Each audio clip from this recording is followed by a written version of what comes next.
Assalamualaikum warahmatullahi wabarakatuh. Ya, kembali lagi bersama saya Sandi. Ya, di sini kita akan berbagi informasi mengenai usaha yang sudah jalan belakangan ini. Ya, sekitar 6 bulan lah baru merintis usaha ini.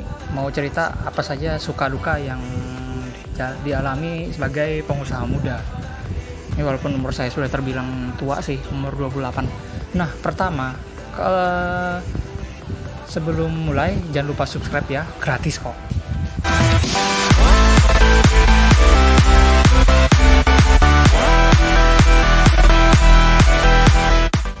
Oke, satu, untuk pendapatan fotokopi ini bisa dibilang lumayan ya, karena lokasi tempat usaha saya ini strategis, dekat kantor imigrasi, kantor administrasi SIM, dan BPKB. Jadi kalau ada apa-apa orang tuh pasti fotokopinya lari ke tempat saya.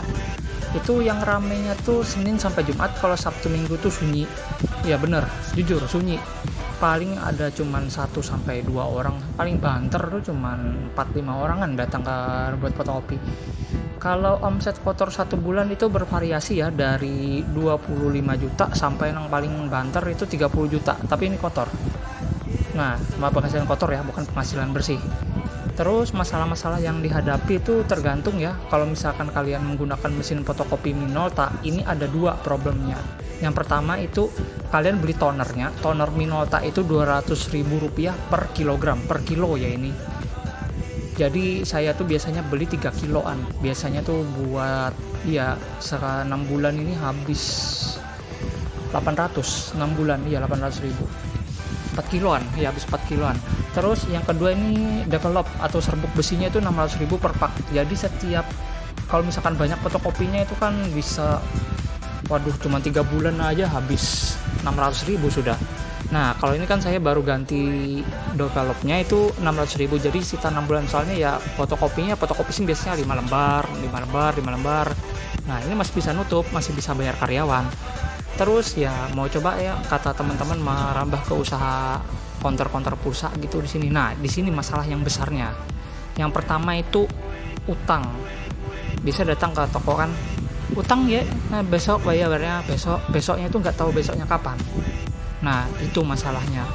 Sampai kadang ada hutang isi dana sampai 800, 900, 500. Katanya mau dibayar hari Senin tapi gak bayar-bayar. Nah, orang gini yang harus agak hati-hati ya teman-teman ya. Soalnya ya kalau misalkan anggapannya oke, usaha fotokopi kita nih cukup nih. Anggapannya ada orang utang, anggapannya ya usaha fotokopi kita itu uangnya ya malah kita kasihkan. Untung dari usaha fotokopi malah kita berikan ke orang yang utang. Ya memang sih kita menolong orang, tapi ya anggapannya ya jangan mengorbankan juga semuanya gitu loh. Kalau misalkan kita mengorbankan semuanya ya lama-lama ya bangkrut toh kita. Ya itu penyebab masalahnya bangkrutnya itu. Masalahnya juga satu, yang pertama itu tidak enakan gitu loh. Kan ada tetangga kadang datang tuh, wah ngobrol Max Win apa itu yang tentang slot Zeus gitu, ngisi dana sampai 600. Nggak cowok aja loh, cewek juga di sini. Untuk masyarakat sini. Nah, dia ngirim ke WA, Mas isikan ini dana, Mas isikan si bank, nanti bayarnya tanggal ini. Tapi sampai sekarang belum dibayar, sudah 2 bulan lebih. Aku mau nagih pun ya nggak enakan ya, soalnya ya tetangga sebelah rumah, mau ditegur juga nggak enak. Jadi ya aku coba sindir pakai kalimat-kalimat yang ada di toko yang kayak gini. Nah ini, berharap aja nanti kedepannya memang nggak ada yang mau utang lagi. Soalnya ya anggapannya usaha fotokopi kita malah bukan membayar karyawan, malah membayar orang yang utangnya itu. Tapi kalau misalkan kayak ada orang datang minta nasi, minta apa gitu, kasihkan aja. Soalnya biasanya kan ada orang-orang datang minta sumbangan seikhlasnya, ya kasih aja lah sekitar 10.000 gitu. Biasanya sih saya ngasihnya cuma 10.000 gitu. Itu ya nggak apa-apa lah. Tapi kalau misalkan utang itu bedakan ya, utang sama memberi ikhlas. Kayak memberi sumbangan itu bedakan. Kalau memberikan ikhlas tuh ya insya Allah uang yang kita sedekahkan kepada orang itu, seperti orang minta nasi atau orang minta sumbangan, yang memberi doa-doa apa gitu, yang kertas-kertas doa itu, nah berharap aja bisa menjadi lebih baik ke depannya untuk kita. Nah, terus kalau yang utang tuh beda lagi ceritanya. Awal dulu uangnya digunakan untuk ngeslot gitu ya, gak ikhlas lah. Masa bayarnya lama buat ngeslot, katanya nunggu balik modal dari Maxwin, padahal itu disengaja dikalahin sama bandarnya. Ya itu makanya minusnya, bervariasi memang yang utang-utang itu banyak di sini untuk yang pulsanya itu. Tapi alhamdulillah sekarang mulai agak berkurang semenjak menggunakan tips yang ditulis di depan itu. Oke, mungkin itu saja ya yang bisa dijelaskan suka duka pengalamannya kayak gimana untuk usaha yang fisik seperti ini.